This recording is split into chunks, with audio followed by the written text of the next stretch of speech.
네, 이번엔 국민의당 제보 조작 사건 수사하고 있는 서울 남부지검으로 가보겠습니다. 차정윤 기자 나오십시오. 네, 서울 남부지방검찰청입니다. 네, 우선 이유미 씨는 곧 기소 재판에 넘긴다고요? 네, 그렇습니다. 이유미 씨가 긴급 체포된 게 지난달 26일입니다. 오늘 16일 일요일까지 구속 수사를 할 수 있지만 검찰은 만기를 이틀 앞두고 오늘 이유미 씨를 재판에 넘기기로 했습니다.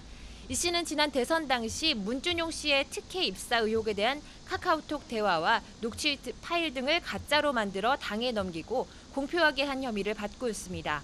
검찰 조사에서 이 씨는 이준서 전 최고위원 등 당 윗선의 지시로 관련 증거를 만들었다고 주장했습니다. 이 전 최고위원이 청년위원장이나 비례대표 국회의원 가능성을 말하며 조작을 종용했다는 입장인 것으로 알려졌습니다.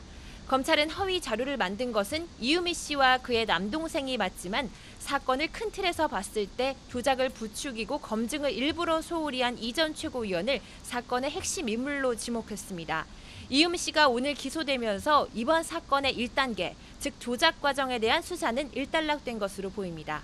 앞으로 이 씨는 남부구치소를 오가며 서울 남부지방법원에서 열리는 재판에 나서게 됩니다. 네, 이준서 전 최고위원 구속된 뒤에 오늘 또 소환됐다고 하는데 이른바 윗선 개입 여부에 대해서 뭔가 진술 변화가 있습니까?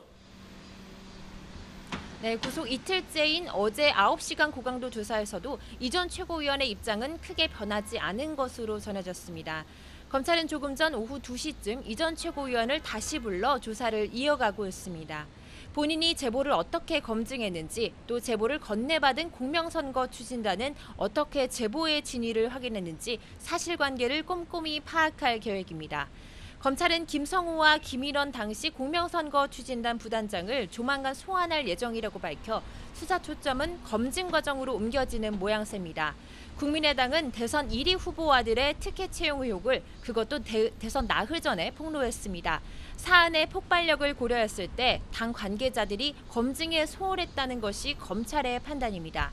현재까지 검찰 수사에 따르면 폭로에 앞장선 공명선거 추진단 관계자들은 기자회견 당시 이유미 씨가 꾸민 제보자에 대한 정보는 이메일 주소 하나밖에 알지 못한 것으로 전해졌습니다. 제보자의 인적사항이나 연락처도 모른 채 100% 사실이라는 이 전 최고위원의 말만 믿고 폭로에 나선 겁니다.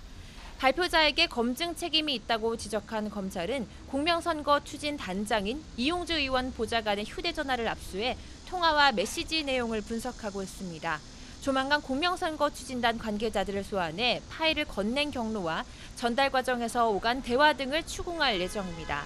제보 조작부터 공표까지 전 과정이 수사 대상인 만큼 안철수, 박지원 전 대표 등 지도부에는 언제 어떤 방식으로 알렸는지도 폭넓게 확인하고 있는 것으로 전해졌습니다.